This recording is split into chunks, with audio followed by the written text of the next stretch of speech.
So this, well, this is related. This is the. Who can recognize what this is? Triple scalar product. Yes. Almost is like TPS reports from the office. It's TSPS almost.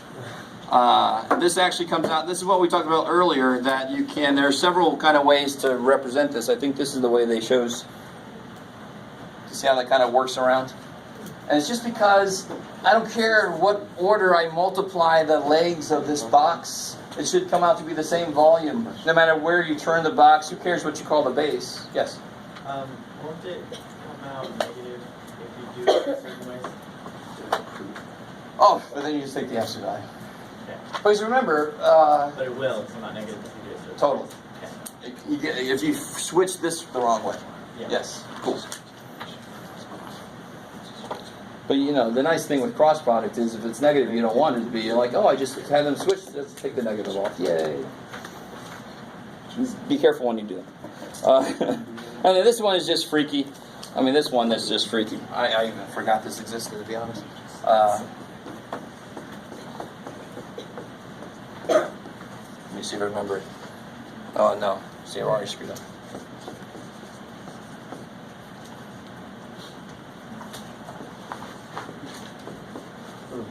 Now, I really want you to understand, why do I not have to put a symbol here? It's a scalar? Yeah, it's a scalar. So this is a multiplier of this vector, and that's a multiplier of that vector. That's why I don't need a symbol in between. No, it's not. Okay. Yeah, just enjoy that. Okay. But remember, you can work with... How many trig identities are there? A lot. An infinite number. I mean, you can just play with this shit. You could just rearrange it and put them back together and get all these things that have no immediate obviousness about them. You've lived that reality. So you can make this more and more just by playing around with the components and say, oh, that's equal to this. And it's like, well, what does it mean? I don't know. It's true. Yes. Are you good? Stretching? Okay. For that last one, on the board, is that a dot product for the A dot C B? That's what I just talked about. Why do I not need a symbol here? Because what's the output of this? It's a scalar. Scalar. So scalar, I don't need a dot product. It's not going to be a dot product. It's not a vector. Cool. Yes? So what is A cross 1 plus 2? What does that represent? We'll talk about it later. You mean geometrically? Yeah. Yeah, because this is already the volume of a three-dimensional box. So it's like, what does this represent? This is freaky if you think about it too much. Because the answer to this has to be how related to B and C. Has to be orthogonal to both. Has to be orthogonal to both. So if we got B and C, it's just going to be sticking out of the plane that they define. Yeah. But then this has to be orthogonal to the result of this. Oh, is that like a... So there's no way in hell you don't think that the answer is going to be orthogonal to all three, because that's impossible. Yeah. Well, I mean, Sun. but for us it's impossible. But the connection, what I really want to say is the connection between these two is not immediately obvious. Yeah. Right? But I mean, like I said, you can continue that list and go insane. Okay, so just to talk real quick about, remind you the one thing we've talked about, lines already, which is kind of nice. And the beautiful analogy they had with y equals mx plus b.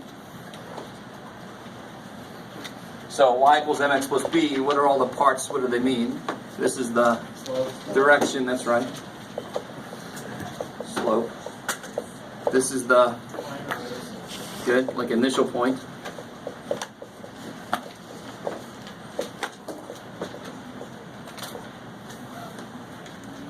Right, okay. How many, how is this? Well, no, don't worry about it.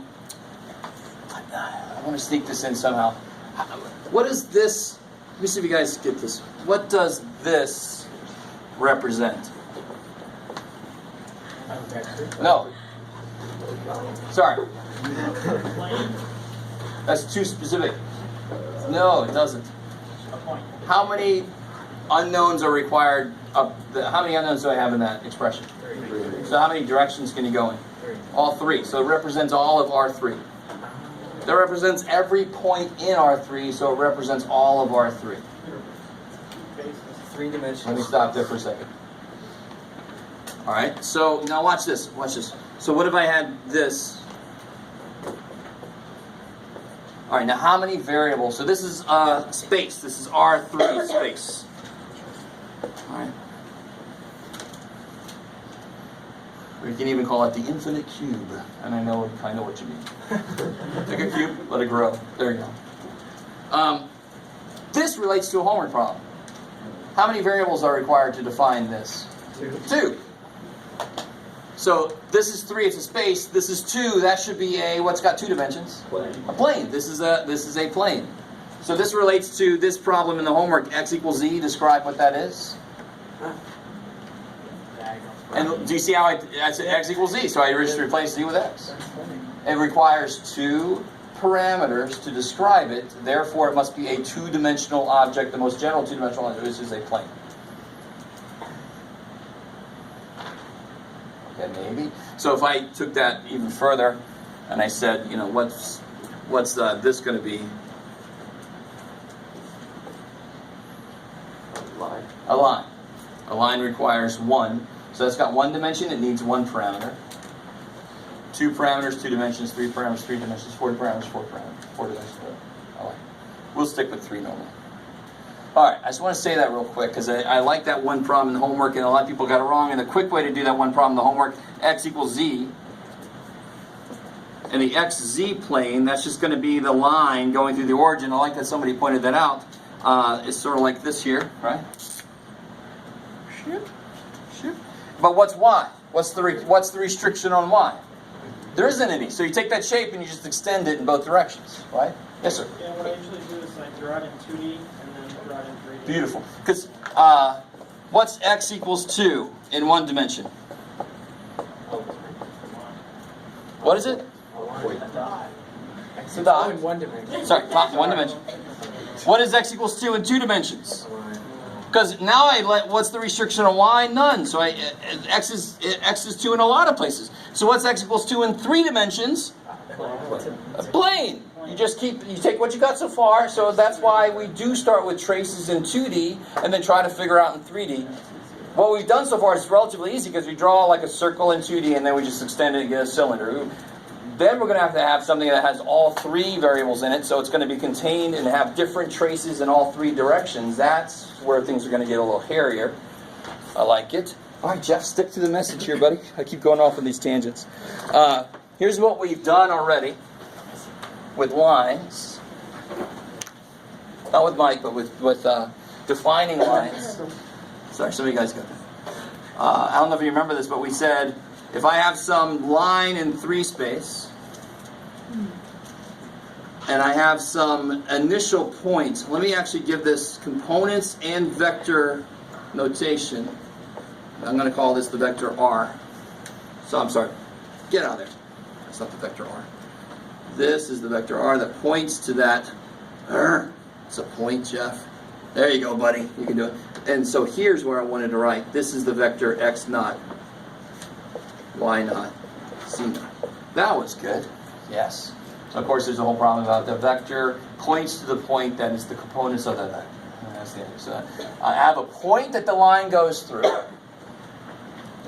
I can say, well, that vector, I'm going to call this R naught. Hopefully that's obvious. R naught points to that initial point, which I can represent with these components. How are we doing so far? We actually did this already. I don't know if you remember. And now I just need a vector that represents the direction that's traveling in.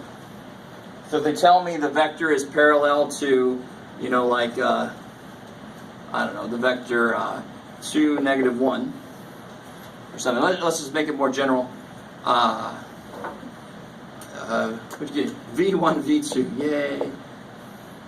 So now how can I capture that whole line? Well, I can say R is R naught plus, now watch, if I go this direction a bit, don't I get a new vector that points to another point on that line?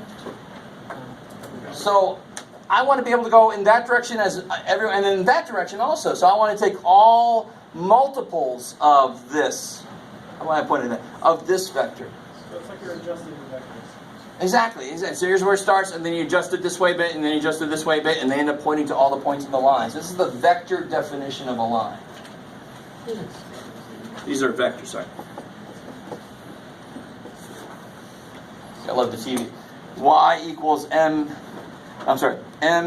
plus b. What's my parameter up there? What's my parameter? T. T is the only parameter up there, and that's why it's a line, one dimension. All right, cool. What else did you want to say, Jeff? Oh, so watch this. This is, if that's x naught, y naught, z naught, and this is every point on the line, how do I represent that? So the x component, y component, X, y, z, right? and then Is that you cool? do that And it's every point on the line, so that's x, y, z. On this line, though, of course, right? Equals x naught, y naught, z naught, plus t. I don't know why I made this 2 dimensions, Jeff. Because you were in 2 dimensions, sort of, but oh well.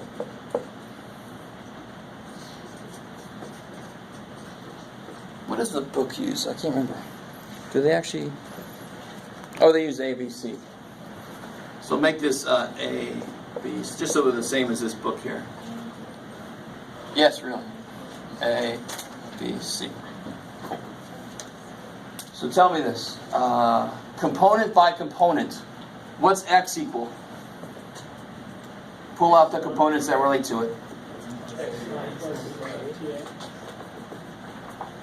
It's not a subscript, Jeff. So y equals, Y naught plus B T. gotcha. Z equals, I like it, cool. Now what's exceptionally freaky, all these are true. All these together define that line. So this is like a system of equations that define this line. If I solve each one for t, they must all, and since t is t, they have to be equal to each other. So if I solve for t here, I get x minus x naught over a. Right? Oh, so they're all That has to equal x minus, or y naught is y naught over y minus y naught over b, which has to equal z minus z naught. z minus z naught over 6. Isn't that freaky? That's some freaky shit. It's like the sign. So, I mean, this hopefully should make sense that we call, what do you think we call this, since it has this in it? These are, what kind of equations? Parametric. This is a parametric definition of a, parametric equation definition of a line. This one, what do you think we call that? I don't even know if they, yeah, good. Well, this is weird. This is weird. This is called symmetric equations, because you can see the symmetry amongst all the components. I like it, maybe. So, I mean, this is the concept behind these ideas, and then we're going to get into the specifics. We still have to talk about how to define a plane, right? Which is easier than you're going to think. Can you tell me this? If I have a vector next to a plane, and let's say if this is the vector and that's the plane, would you say that they're in some way parallel? Perpendicular? Perpendicular would mean, Oh, when you say this is in some way parallel? yeah. So if you took any vector on that plane, does that mean it's parallel to this? Yes. You are wrong. I'm sorry. Thanks for playing. Because parallel, the definition of parallel, I was talking with you guys about it earlier, they have to not only be going in the same direction, they also have to maintain the same distance apart. So what about what vector's on this plane? So the only ones. This vector's on that plane, right? Okay. Do you see what I'm saying? Yeah. Okay. So really, I can't use parallel lines to define a plane. I have to use perpendicular lines. If I told you this vector is perpendicular to a plane, doesn't it have to be this? Yeah. There's no other plane it could be. This vector is perpendicular to a plane. Where's the plane? Here. That's the only plane it could be. If I move it a little bit, that's a whole new plane. So somehow I'm going to use these, what was called normal vectors. Some of you guys know that's the orthogonal perpendicular idea. To define that, to define the plane. Okay. That's plane. Yes, sir. Out of curiosity, can you define a plane as parallel to a set of parallel lines. I'm sorry? Two lines that are both parallel, and it's parallel to the unit final point. And then you have to have another line. That's still. It's like what you're, if I understand what you're saying, it's like, you can't define the